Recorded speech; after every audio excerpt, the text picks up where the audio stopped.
On this episode of the Collector Car Podcast, what are the Wolf of the Wall Street Lamborghinis? What is the estimate on the Mercedes pre-AMG Hammer? Which Ferrari is worth 4 times as much as its base version and why? What are the latest market trends on the Lamborghini 350 GT Miura, Espada, Countach, Diablo, and Murcielago? And what were some of the shocking results from the White Collection sale? I will answer all these and more on this episode of the Collector Car Podcast, Lamborghini market trends, and the Wolf of Wall Street, Countach.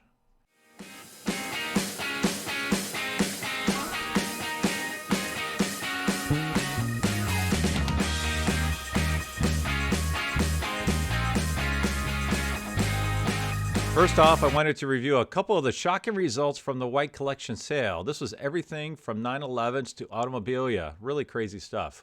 Now, overall sales are a bit soft compared to the estimates, confirming that the collector car market is slowing down a bit. However, these are the 3 sales that really surprised me. Okay, first, the 2016 Porsche 911R. Now, the estimate on this one was $700,000 to $800,000. And Hammer sold for $1.1 million. Now, this is out of the wrapper, brand new car, hasn't been driven much, delivery miles only, which would explain this incredibly high price for a 911R. I'm not sure if it's a record or not. If not, it is definitely up there. Stunning color combination. Next is the big dog, the 2015 Porsche 918 Spyder. This one really broke the bank. Again, special order, paint a sample, beautiful colors. Estimate was $2.5 to $3 million. That seemed aggressive, but when you realize this is, again, out of the box, out of the wrap, in the wrapper, brand new car, Hammer sold for just under $4 million. Now, the third one, if you listen to my podcast, should not have been a surprise, but a lot of folks were saying, wow, what a deal. That's for one of the non-Porsche offerings, this 1932 Ford Model 18 two-door custom coupe. Now, this estimate was $75,000 to $100,000. This one sold surprisingly low for $47,600. Now, I picked this as one to watch as I knew this was all about Porsches, and so there could be a hot rod that might not do as well as expected, and sure enough, this was a steal for someone. Now, the other hot rod, in case you're wondering, was a really cool pickup truck.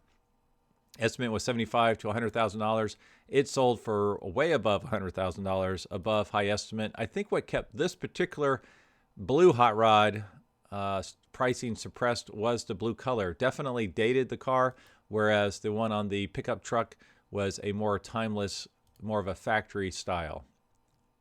All right, so let's talk about the New York sale for RM Sotheby's. A lot of great offerings here. Only 19 lots, mostly supercars, but there is one non-car lot, which I will cover here in a second. Actually, 2, a motorcycle as well. But the one thing I really wanted to talk about was the Wolf of Wall Street Countach. Now, this is very interesting because 2 have come to market from the movie. Bonham's just no-sailed the wrecked one. The public high bid was $1.35 million in their Abu Dhabi sale. And apparently it's going to be re-auctioned off sometime in December. Not sure what that looks like. But RM Sotheby's has the hero car, the one that was not wrecked, the one that Leonardo DiCaprio fell out of. So let me give you some specifics about this beautiful car. Now, the estimate on this one is $1.5 to $2 million, which a lot of folks are saying is going to sell above that because it's such an iconic movie car. This is one of the unforgettable automotive stars from 2013 Martin Scorsese film, The Wolf of Wall Street. One of 2 Countach 25th anniversary editions examples used into production of the film.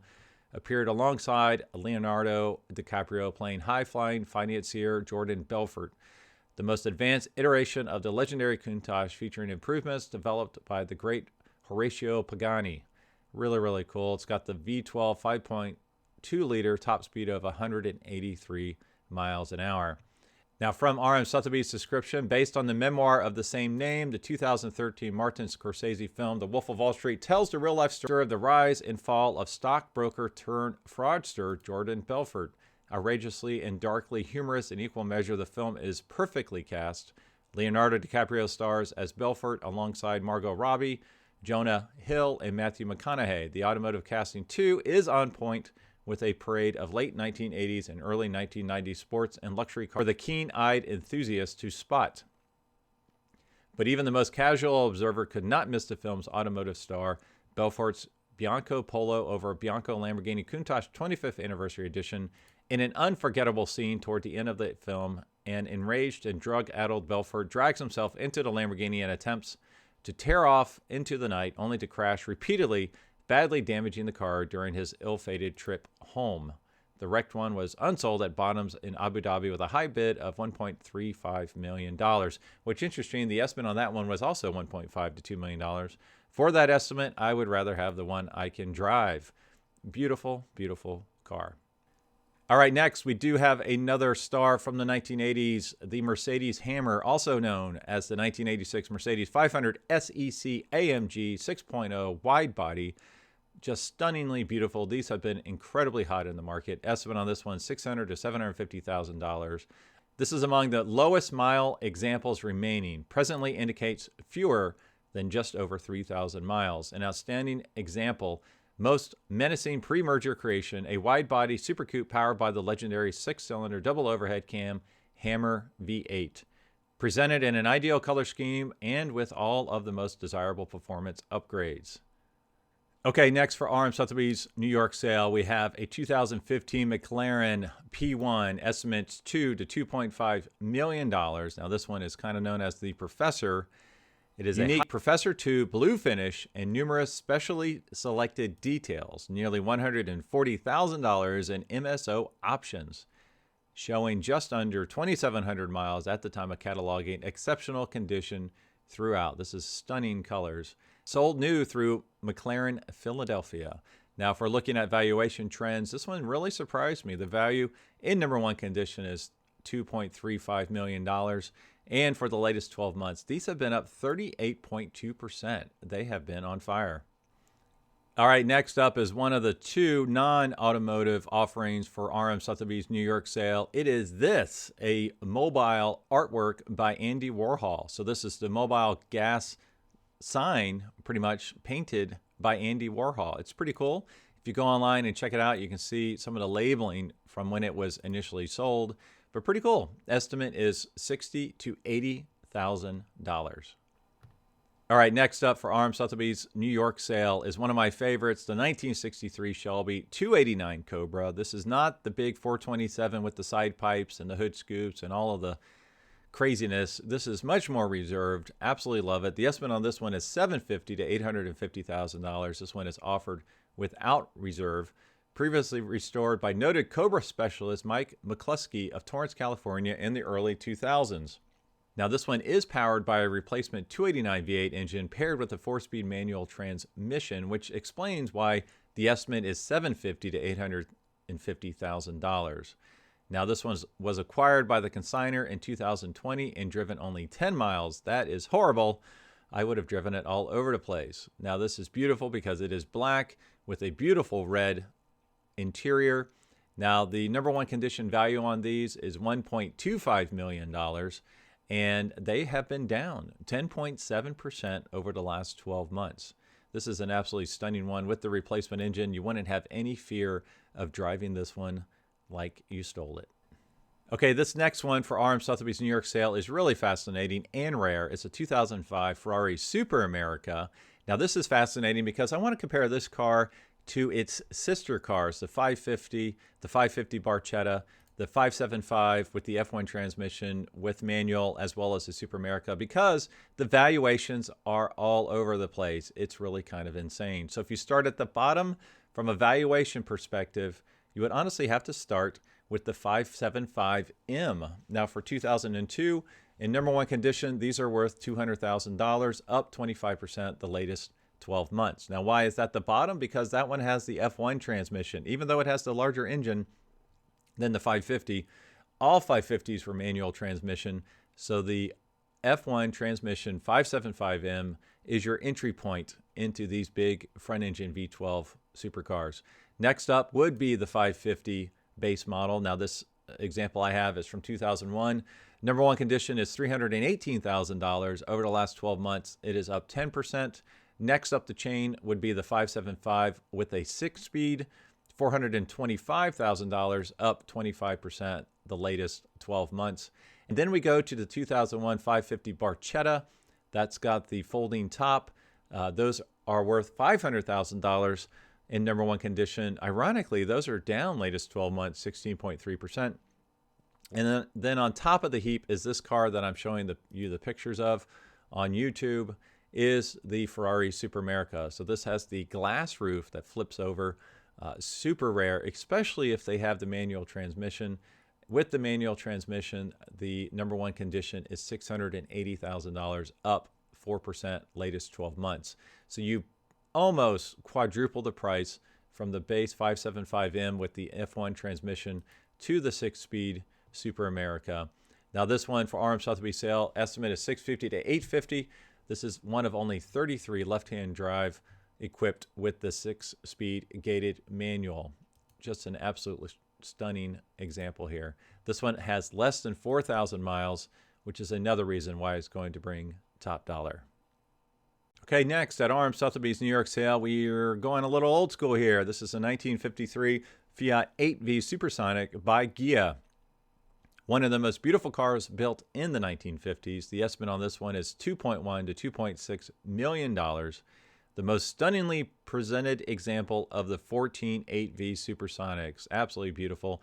Emerging from 22 years of fastidious single-owner care, virtually unknown to the collector car niche, having never been publicly seen since the 1960s. Wow. Retains matching numbers engine, now finished in its one-of-one original color combination of sensational blue Medino Metallizina over terracotta leather. Now deeply documented 2,500 restoration photographs, copies of owner's manual, period FIA homologation papers, and technical schematic drawings. Now when you look at the valuation on these in number one condition, price is $2.2 million, right within our estimate range, and they have been flat for the last 12 months. Absolutely stunning car. All right, next for RM Sotheby's New York sale, we have a 1993 Bugatti EB110 Super Sport, but this isn't any Super Sport. This is the prototype. So the estimate on this one is $3 million to $3.4 million.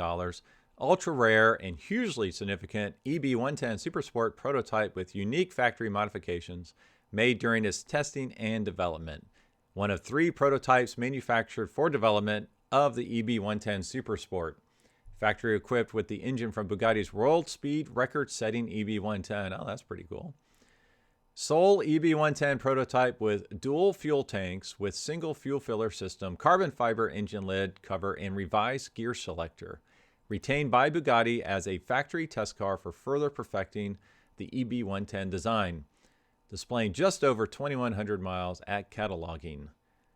Grigio metallic over blue Scuro leather with factory blue seatbelts. Now, from a valuation perspective, number one condition, $3.25 million. Now, that's a non-prototype version, which falls right in the middle of RM Sotheby's estimate, and latest 12 months down 8.5%. All right, the next car for RM Sotheby's New York sales is 1994 Jaguar XJ220, one of the most beautiful cars from the 1990s. The estimate on this car is $550,000 to $700,000. The world's fastest production car of its day, besting even the Ferrari F40, which is really amazing when you think about that. And when you compare the pricing, because Ferrari F40s are $3 or $4 million cars now, and these are still under $700,000. One of fewer than 300 examples produced, presented in Le Mans blue over smoke gray leather interior. Now this one is showing just over 2,000 miles at the time of cataloging. Now, it received a coveted Dawn Law service kit in 2022, installed by Curated of Miami at a cost of almost $62,000. Now, these have been interesting, and in the marketplace from a valuation perspective, number one condition is $689,000. That's at the high end of RM Sotheby's estimate range, between $550,000 and $700,000. And for the latest 12 months, these have been flat.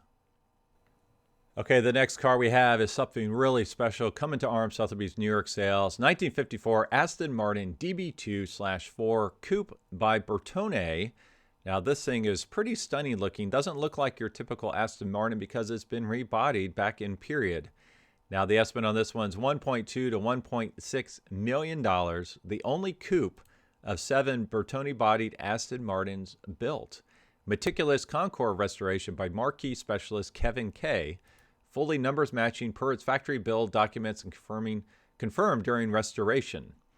First in class 2023 Pebble Beach Concours d'Elegance, invited to the 2024 Concorso d'Elegance Villa d'Este, an outstanding award-winning coach-built Aston of exceptional beauty and pedigree, surely welcomed at virtually any top-level Concours event on the planet.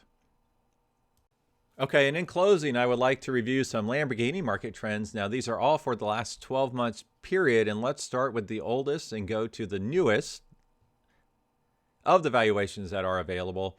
So 1965 Lamborghini 350 GT, number one condition, $805,000, up 1.3%.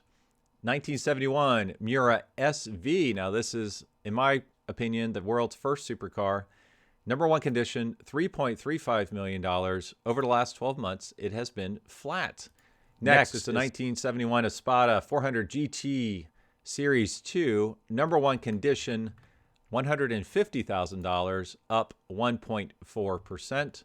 And then we have the Lamborghini Countach, number one condition, $708,000. Latest 12 months, up 24.4%.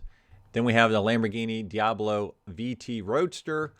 Latest 12 months, up 13.4%. Number one condition, $625,000. And finally, let's look at the Murcielago Roadster. Latest 12 months, up 2%. And number one condition, $253,000. As always, thanks for listening. Thanks for watching. And I will talk to all of you next week. As always,